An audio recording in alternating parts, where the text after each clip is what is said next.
శ్రీశైలం బ్రహ్మోత్సవాలకు విచ్చేస్తున్న భక్తులకు స్వాగతం సుస్వాగతం. మల్లికార్జున స్వామి, భ్రమరాంబిక అమ్మవార్ల దివ్య ఆశీస్సులు మనందరిపై ఎల్లవేళలా ఉండాలని కోరుకుంటూ పరమశివుని కృపతో ఈ లోకమంతా సుఖశాంతులతో విరాజిల్లాలని ప్రార్థిస్తున్నాం. పవిత్ర పుణ్యక్షేత్రం శ్రీశైలంలో జరిగే ఈ వేడుకల్లో పాల్గొని స్వామివారి దర్శనం చేసుకోండి. ఇట్లు ధర్మకర్తల మండలి అధ్యక్షుడు పోతుకుంట రమేష్ నాయుడు మరియు M Srinivasarao, special grade deputy collector మరియు కార్యనిర్వహణాధికారి. శ్రీ సత్యసాయి జిల్లా తాడిమరి మండలంలోని ప్రసిద్ధ కాటికోటేశ్వర క్షేత్రంలో శివరాత్రిని పురస్కరించుకుని ఆదివారం, సోమవారం 2 రోజుల పాటు జరిగే బ్రహ్మోత్సవాలకు దేవాదాయ శాఖ అధికారులు, నిర్వాహకులు ఏర్పాట్లు సిద్ధం చేశారు. ఈ నెల 15, 16 తేదీల్లో బ్రహ్మోత్సవాలు వైభవంగా జరగనున్నాయి.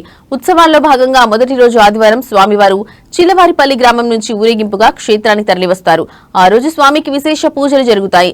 రెండో రోజు సోమవారం పూజల తర్వాత గదేగుండం నుంచి డప్పు వాయిద్యాల నడుమ స్వామివారు అగ్నిగుండ ప్రవేశం చేయడంతో ఉత్సవాలు ముగుస్తాయి. భక్తులకు ఎలాంటి ఇబ్బందులు కలగకుండా బందోబస్తు ఏర్పాట్లు చేస్తున్నట్లు పోలీసు ఉన్నతాధికారులు తెలిపారు.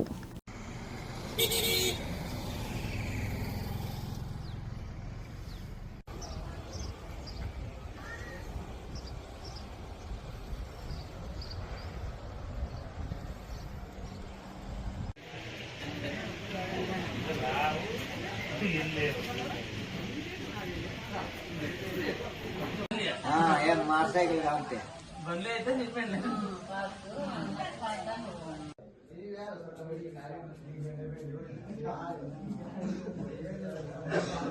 उसको वाले टिके की ना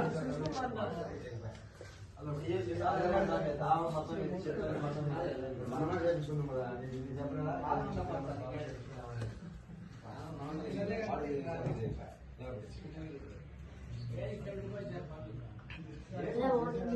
వద్దు నన్నొద్దు.